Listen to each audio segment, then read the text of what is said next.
So now, for Yeah.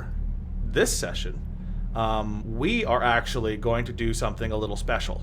Nice. I like special. I like Yeah, different. yes. So, we are actually going to have a flashback. Ooh. And so we are going to be playing with Miguel before he became a ghoul. Ooh. This is essentially the story of what happened to Miguel and how he became a ghoul and why he is the way that he is when we find him later on in the story. Essentially, this is the retelling that you give Mary Beth that night when you're discussing things with her, so that Nice. I she like has it. a better understanding of your life and you guys can have that sort of friendship build from that point. So she understands your pain and you can understand her train. So, the first thing I want to establish is obviously before you were a ghoul, you were human. You had features that could be discerned, and so I would like for you, Drifter, to give me a brief description of what Miguel looked like back when he wasn't a ghoul. If you can. If there's not 16 freight trains coming through your apartment right now. That was like the longest train whistle I've ever heard in my lifetime. I don't get it. Yeah, so Miguel, he was, I don't want to call it your like standard Mexican look, but dark hair, cut short. He stood roughly 5'10", I guess, about average build. Brown eyes, Okay, so tan skin. he's a fairly common-looking Hispanic I'm a male. normal guy. Yep. Is there anything about Miguel that stood out that if you saw him from like across the street, you would notice like right away? No, I think he was a pretty normal, uncommon guy, or I guess common guy, and that's kind of what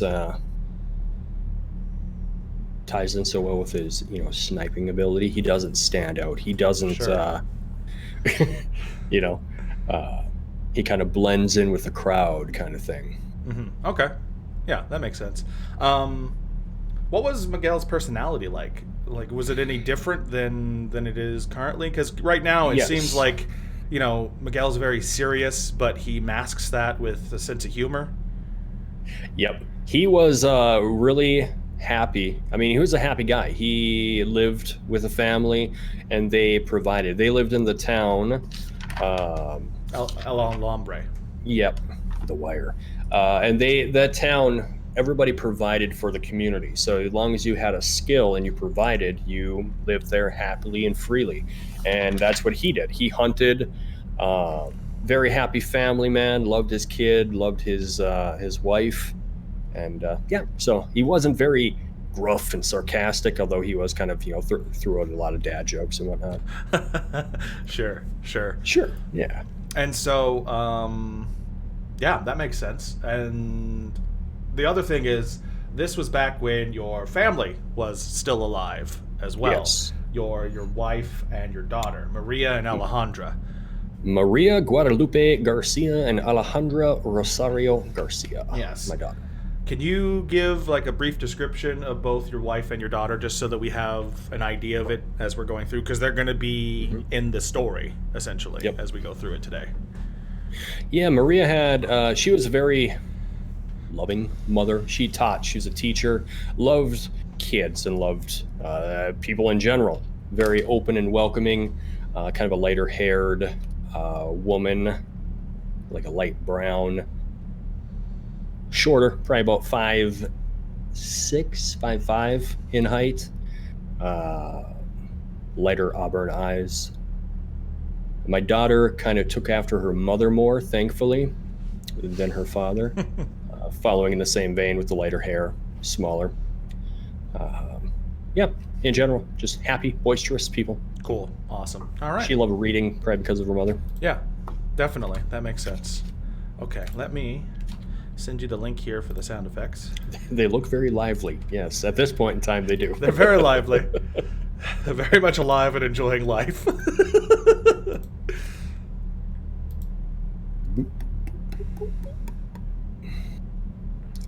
Yes. I am hearing you. Miguel. It's been 3 months since the Taurus cartel came to El Alambre and gave you guys an ultimatum. Essentially, they rolled up looking to steamroll the place, take all the supplies, and burn it to the ground. But what they discovered was a little pocket of people who were very talented and willing to fight for what they believe in. El Alambre is a small Mexican post-war town that's had a lot of hardship, but also a lot of happiness. And that has sort of molded the community together to be a very tight-knit group of people. You, Maria, and your daughter Alejandra have been living here amongst the rest of the Alambrians, getting by and contributing what you can to help out the community and keep everyone alive, essentially. You, with your skills with hunting, helping to protect the village itself proper and to go out and help collect food when it's needed. Your wife, Maria, being able to educate the younger children and help them understand the hardships of the wasteland and what to expect if they ever decide to leave and everything like that. And then, all of the other people, the main important people of El Alambre as well, with Antonio and his wife, who both work in armory and cloth, helping to supply the people here to make sure that everyone has protection from the outside wasteland and anybody who decides to try and mess with El Alambre. You have Julian, who's the baker, who helps provide food for people. You have a doctor, Isabella. You have Juana, who helps make ammunition for people. Like, everybody does their part to try and make sure that you all survive. And like I said, it's been 3 months since the Taurus cartel has rolled in and said that this is all great, and if you want to keep it, you're going to be giving us some of that. Otherwise, all of our men will come in here and burn it to the ground.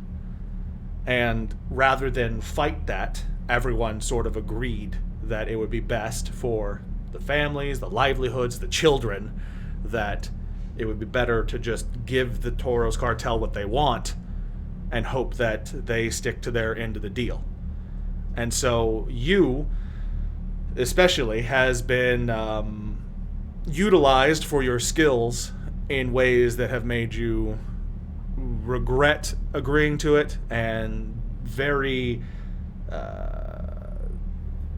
depressed of the whole situation, because you're a hunter, you use your skills to survive, and the Taurus cartel has essentially turned you onto other people.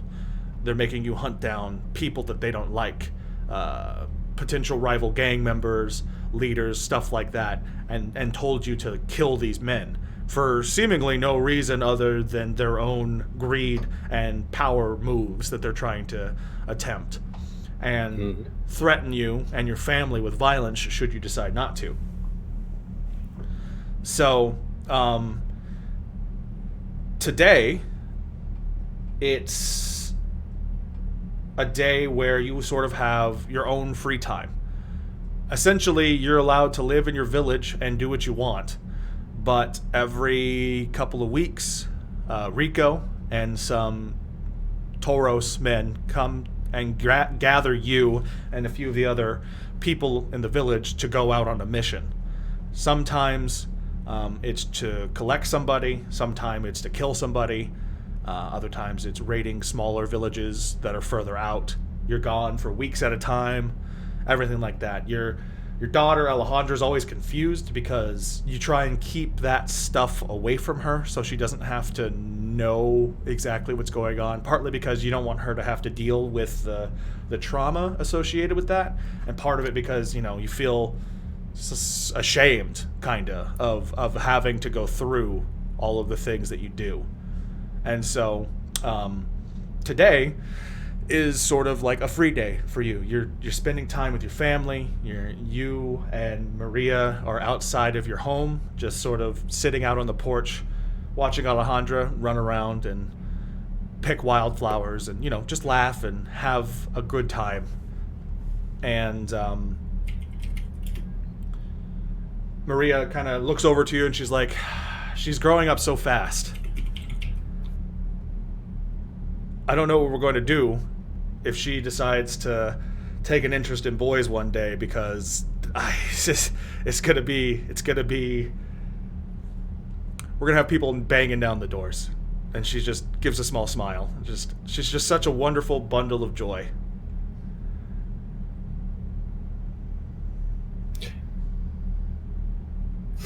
Yeah, he's thinking about it. He's letting that sink in.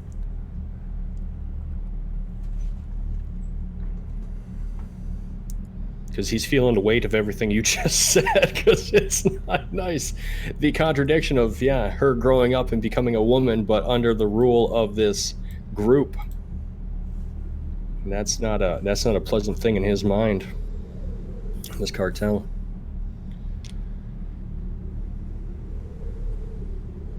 She will be a woman soon, yes. Growing up. I do not want her to be a woman in this world, though. We have to do something about this cartel. We do. I've spoken with some of the other people here. Antonio says that we might be able to fight back, but I don't know. I'm afraid. I do not want to put you in any danger. You and Alejandra. You're my life. I do not want to lose you. And you are my life, but we are already in danger. Every day the Tauros comes and takes what it wants, and it takes you away from us. And every night you are gone, Alejandra cries and asks where her papa is, and I don't know what to tell her.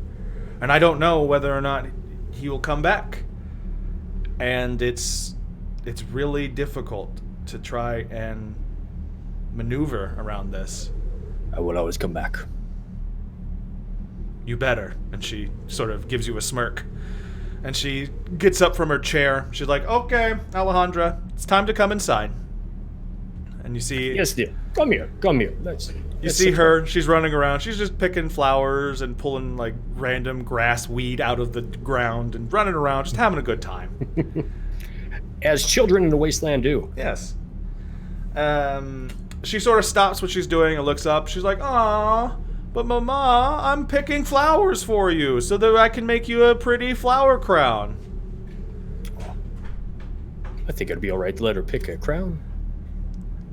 And she looks over at you and is like, "I'm sure you would think that is all right." "No, Alejandra, it's time to come in, listen to your mother." Your mother knows best. Come in. Go ahead and take an XP. Okay. As this is happening, Alejandra looks past you, and she immediately starts to swell up in her eyes just a bit as she points and she looks and says, "Papa, they're back!" And then she runs and goes to give you a hug around your legs. And as she does that, Maria stands up from her chair and pokes her head around the backside of the house. And she looks back and she's like, it's the Tauros, they're coming. Do I see them? Do I know how far away they are? You haven't seen them yet. It seems like they're coming from the direction behind where you guys are seated. So like you have your house in the way. But Okay. if you were to take a look, you'd see them. They're probably like 100 feet or so up the road, kind of making their way down. You see Rico. He's sort of at the front. He's trying to keep the peace because the rest of the Tauros here are very gruff and they do not care about anybody here. You and Rico have been friends for these couple of months, and so he's really tried really hard to keep the peace and make sure that there's nothing bad going on and that the Tauros themselves don't rough around the civilians too much or anything like that. Sure. Yeah. Go inside, my dear. I'll take care of this. And Maria is just like crying into your leg, like, "No, Papa, don't leave, no." Go inside. You'll be fine with your mother. Go. Your wife like picks her up and like leaves and goes inside. And as she's closing the door, she just gives you a last like hopeful look, and then closes the door all the way. After a few moments, Rico and the rest of the cartel come down, and Rico says, "Hello, my friend. How are you doing? I hope you are well." It's a good day to be alive. Indeed, it is.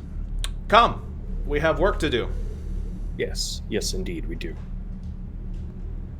Grab your supplies, and I will explain what we are doing along the way. I'll grab my gear, making sure that they don't enter my home because I don't want them inside, and I will leave with them. Yeah.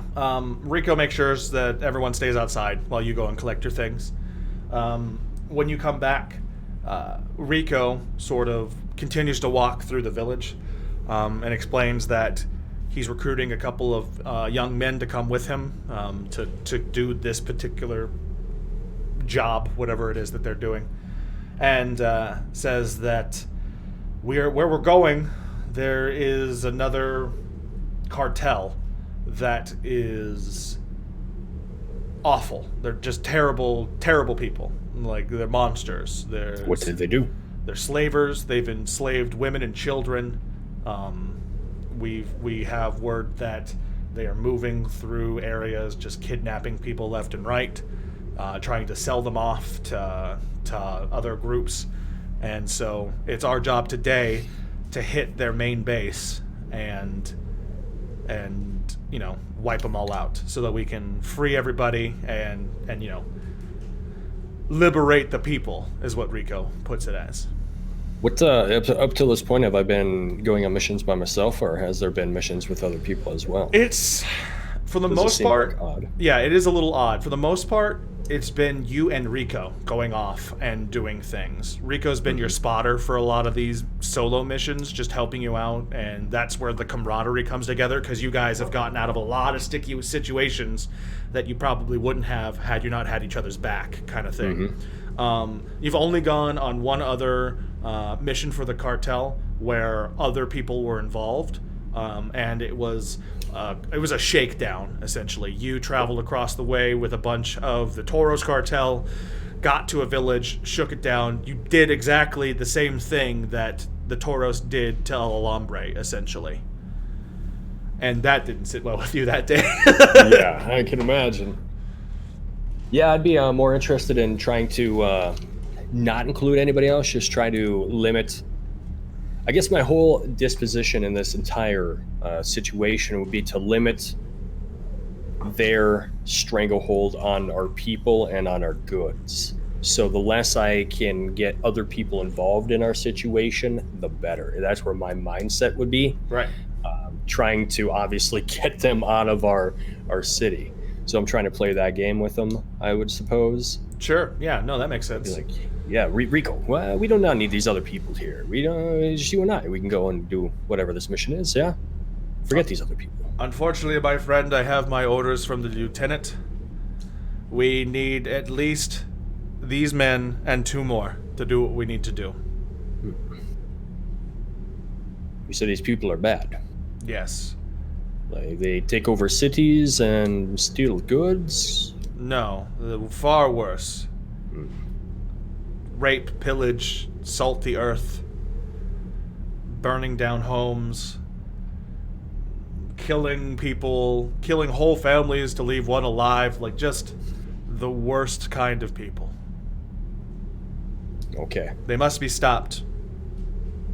Tauros Cartel has its issues, but we are not monsters. Have I heard of this group that he's talking about? No. This particular cartel you've never heard of before. They call themselves the Lionfish. Lionfish. Yes. Very odd name. It's a very odd name. Lionfish. Yes, Lionfish Cartel. Why do they call themselves that? We do not know. Peculiar. I am more interested in stopping them than learning of their etymology. Yeah. Maybe if you understand them better, then you will, get to know them. Maybe. So as you guys are walking through, you and Rico are discussing and, shooting shit. Yeah. Despite the circumstances, you and Rico do have some sort of friendship going on. Sort of like a, 2 men in the trench kind of situation. You get the idea that Rico comes from a similar situation as yourself and is just doing his job to survive and go back to his family kind of thing. He's never really mentioned it a whole lot to you specifically. You know that he has a wife and a daughter, but he's never really talked about them a whole lot. You yourself, probably only very briefly mention it, especially if there happens to be any other Tauros cartel around. The less information they have on you, the better, is how you've kind of approached it. But as you guys are walking through the town, a couple of these other ruffians, Tauros cartel members, start knocking on doors and being like, who's the elder here? And, people are coming out. They're like, you have to come with us. We need you to help us fight off the lionfish. Get gathered up and grab your gear. Do I see? Oh, I mean, I see who they're taking, right? Who they're trying to grab? Yeah, they're taking younger, strong guys. Somebody who looks like they can hold themselves in a fight kind of thing. Okay. They're sort of just gathering people up. Some people are, saying that they can't, that they're sick, that their family is sick, that they need to do stuff. And the cartel members here are not very polite about it, so they're just, hey, you have to come with us. And they're like, well, I can't leave my family. And they're like, no, you come with us now. Rico, how about we take volunteers? Give them the option. Some people are young, they have children, only one child. You're going to send them off to battle. No, let's get sturdy people who are willing to come and fight and help us. Okay, so I need you to make me an intellect-based task. Actually, Sure. Go ahead and just refresh all your stat pools, because this is going to be, obviously it's a flashback. We'll use your stat pools as they are without any adjustment, but they should be full, so. Yeah. So I'm not a ghoul yet, so I'm not a negative 2 Right, on my you do not pulse as have such. the negative 2 social interaction hindrance. Okay. But you do have everything else that's not related to being a ghoul. Okay. What am I aiming at here? Do I know? You're not entirely sure, but Rico is definitely somebody you have camaraderie with, so that's going to give you like an asset there. But it's not that you need to convince Rico; it's that you need to convince the Tauros cartel that's with him, and that might be difficult. You've yet to see Rico sort of step in and kind of rein them back in, so this might be a little bit more difficult than you're used to. I'm gonna go ahead and use a little bit of effort. Okay. Just one level. Okay. And I get a 10. 10. So that's 3 levels of success with a level of effort and an asset. So you make your case to Rico, and he's like, You are right. These men are going to be fighting. They may not be coming home. We should be getting people who are willing to fight for the injustices to the people. And he looks to his cartel members and he's like, we need to gather people together and ask them to fight for us, not force them. We don't want people running away from us. We need to build our strength, not separate each other further. And the cartel members sort of like roll their eyes like, yeah, okay, fine.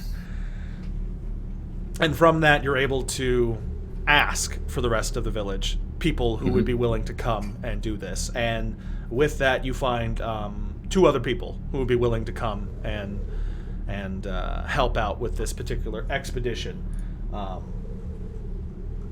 You know these 2 younger men. You've never really interacted with them much.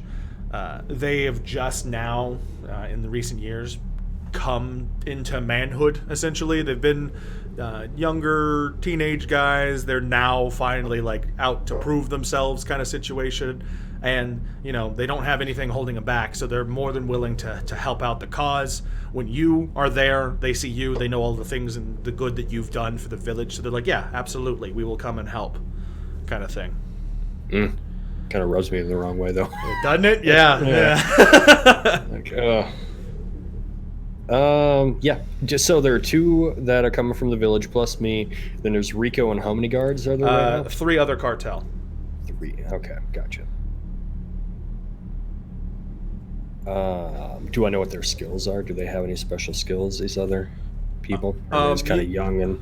So, you know, I mean, in terms of everybody, you know, Rico is also a good shot. He's a sharpshooter like you. He's got similar hunting skills as you do. He makes a great spotter, good sense of humor, nice to be stuck in a long place for a long period of time. The other 3 cartel guards, you've seen one of them before, but you've never really interacted with him. They all just sort of rub you the wrong way. They seem really follow the leader type pack kind of people who are just like, I was told to do this, I'm going to do it with brutal efficiency, and I don't really care if anything gets broken along the way kind of people. And so it's not necessarily you don't know what their skills are, you just don't care. Because them, you're just like, it's not worth the effort to try and remember anything about them kind of situation. Gotcha. The 2 younger men from the village, you know that one of them is really fast. Like he likes to run, lots of running all around, stuff like that. He's talked about moving from the village to try and seeing about getting a job as like a courier somewhere, being able to run packages long distance and stuff like that. That's what he wants to do, kind of thing. The other guy, you don't know a whole lot about him, but you've seen him shoot before. You helped give him some tips when he was a younger boy on how to aim better and stuff like that, but you haven't had much else in terms of interaction. Sure.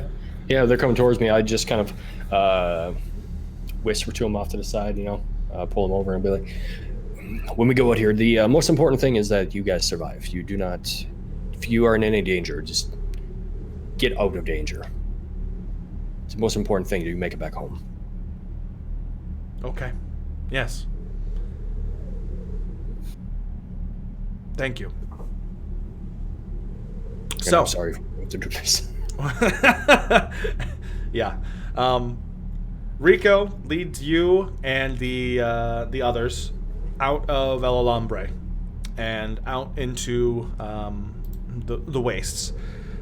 From what you understand, you guys will be traveling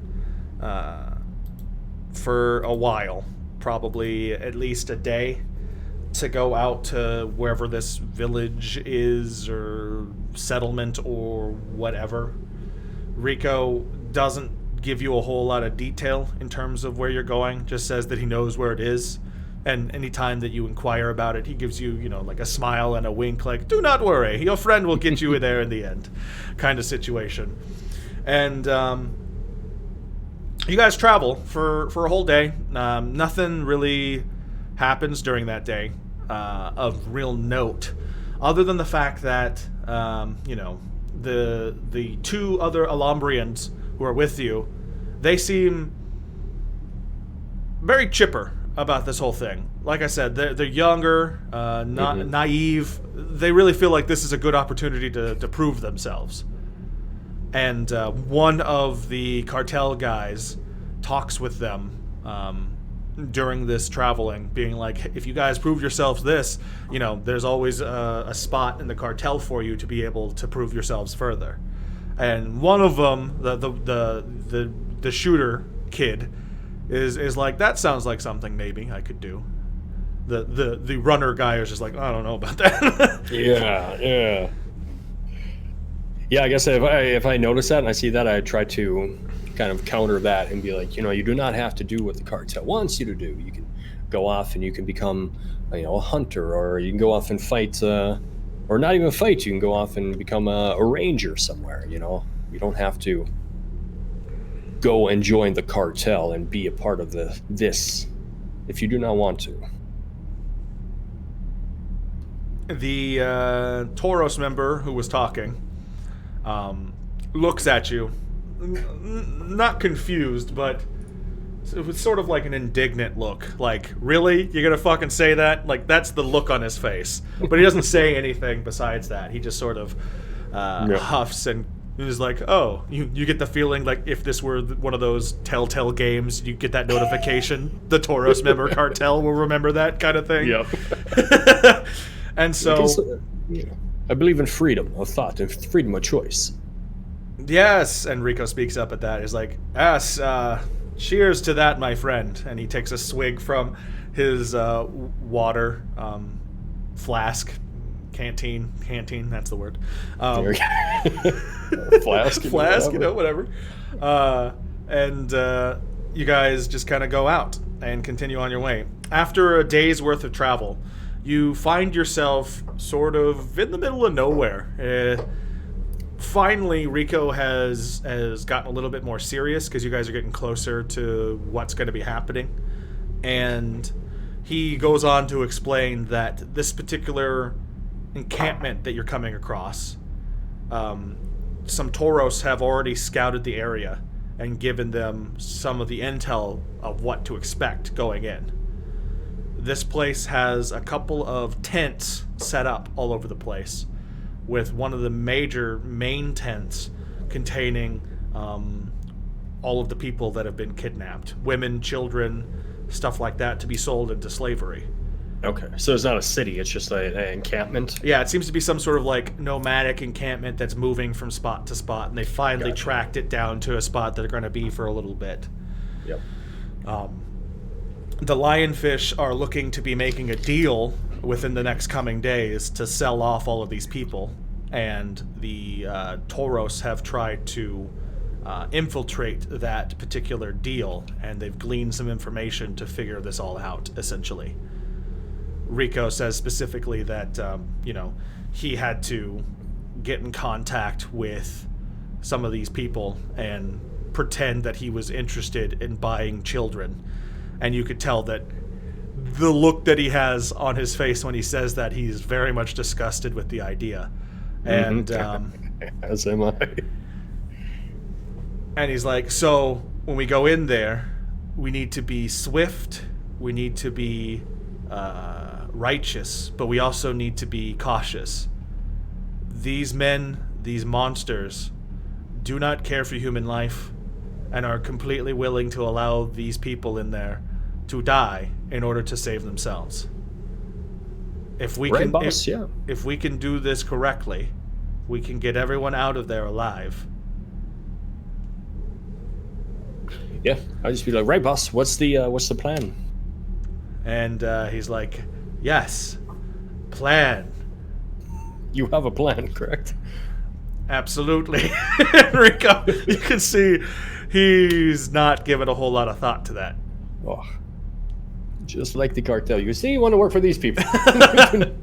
Oh my goodness. Okay, how many people in there? Do you know how many slaves? How many?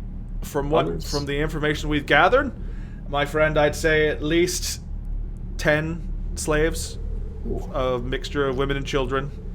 The man that I talked to in person had 4 guards on him, and they were very well off in terms of armament, but I suspect that the rest of this particular cartel is not nearly as on the defense as this man. He was coming in expecting a person to be talking to, not laying around enjoying his day. So I imagine that security around here will be a little more lax. If we can set up ourselves a couple of vantage spots, and he looks over at you,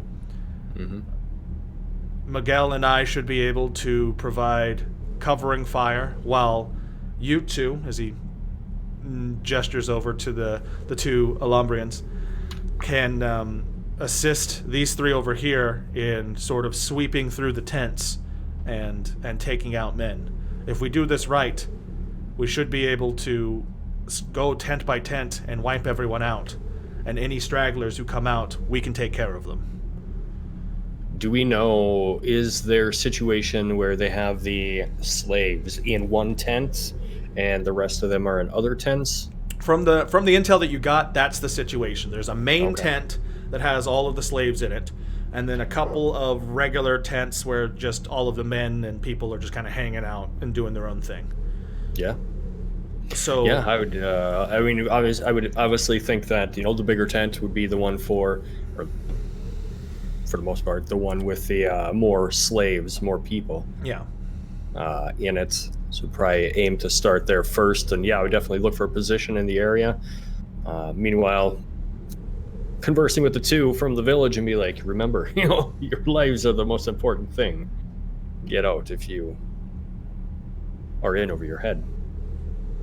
Yeah, and as you guys are there, and Rico's explaining the situation, you can see that both of these guys have suddenly realized the situation that they're in, and that they're about to go running in, guns blazing, to take out the Lionfish cartel and save a bunch of people and women and children and slaves and all of that. And the guy, the shooter guy, is just like, I don't know if I can do this.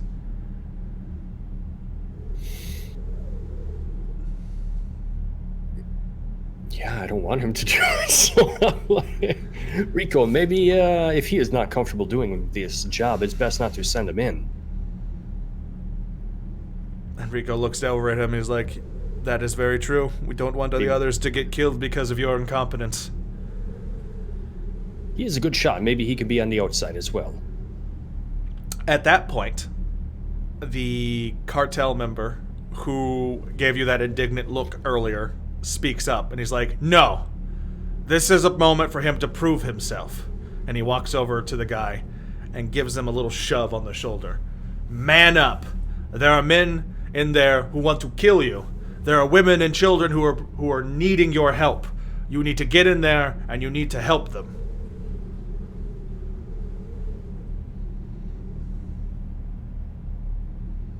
I will remember that. Rico at that point is just like, this is up to you, I guess. And he kind of looks at the kid, and the kid looks to you. And he's like, I do not know what I should do. I want to help, but I don't know if I can. You will be fine. Listen, you will be fine. If you get in any trouble, get outside. I will cover you. I will make sure you are okay. Go ahead and give me another intellect-based task. Sure. I'm not going to do any kind of effort on this one because the kid loves me, obviously. I'm a hero, folk hero in the village. Yes, that definitely gives you an asset, so. And I get 11. Yeah, so you say that. You're like, don't worry. If you get into trouble, run outside the tents. I will provide cover for you. That seems to be enough of an answer for him to be like, okay, yes, Miguel's got my back, kind of thing. And they're just like, okay, yeah, we'll do it. And so you guys approach the encampment, and you can see that, as Rico explained, there is a main tent set up. It's a big box tent with canvas all around it, sort of the same color as the sand. There seems to be an opening on the far side opposite of you because you can't see any opening from your point of view. Scattered around this place are a bunch of makeshift tents set up just haphazardly with a small little bonfire that looks like it's been smoking and it's been burning for a little while. The smoke is just kind of trailing off. You see men, presumably Lionfish Cartel, just kind of walking around, hanging out.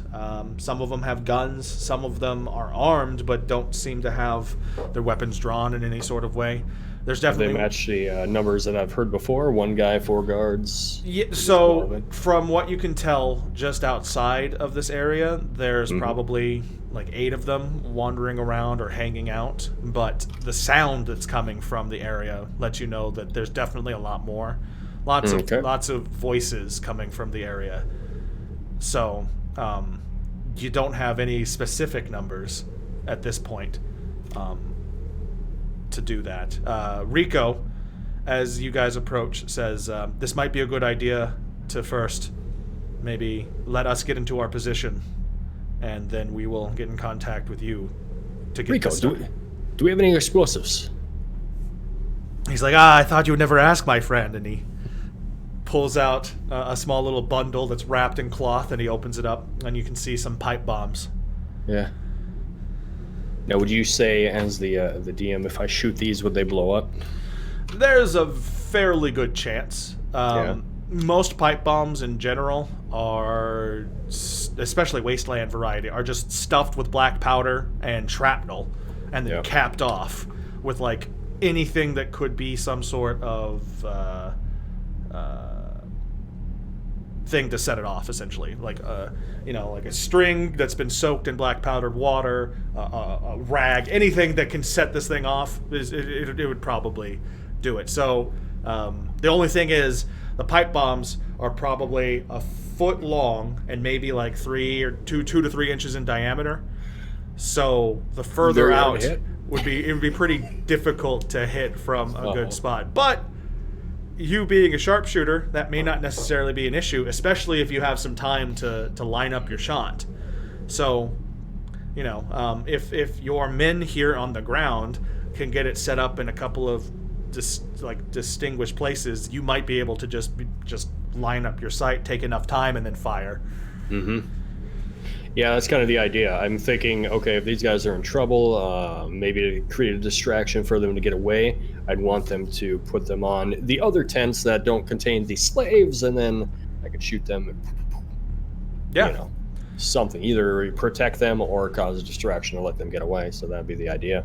Yeah, so maybe give them to Quick Boy, who can run fast. Yeah, so Rico gives a pipe bomb to each of the men, and then the runner kid is just like, I can get over there, I can get some more placed down, I can do that right now.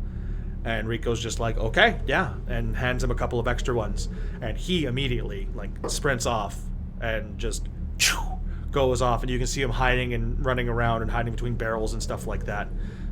It is in the middle of the day right now. Okay. There are some harsh shadows that are everywhere, but it's pretty clear. But from the angle that you guys are approaching it, at that particular moment, there didn't seem to be anybody. And so that kid's able to just sprint straight across and get over there without much issue. He drops a couple of them down, gives you a thumbs up, takes out his gun, and then sneaks in to another behind one of the tents. Sure. Okay. Good. We get in position. Cool. So yeah, you and Rico sort of go off on opposite sides to try and get some higher ground, as the other 4 people kind of make their way over. You can see them kind of crouch down, sneaking over towards this encampment. Rico has set himself up on a hill looking over the, let's say, the eastern side of the camp, and is just sort of, he's laid himself out flat, and you can see he's getting his gun and scope ready. You, on your side, you're having a little bit more trouble finding a good spot. Everywhere that you sort of look from, the vantage points are not the best. The way that the tents seem to be set up, it seemed to be in a way that you don't have clear sight on every single tent from this particular angle. Mm-hmm. You could spend extra time to try and go further around or pick from a different side, but you're not sure how much time you have to be able to do that. I guess I would try to find a different... I would try to find a different vantage point, I guess, as long as the time permitted. We're not waiting for a certain time to attack, are we? No, not particularly. Okay. The idea is that either the men who go in will start, and then that's when things will happen, or Rico or you will start. It's whoever fires first, that's going to be the situation. You're not sure because you guys have just kind of gone in.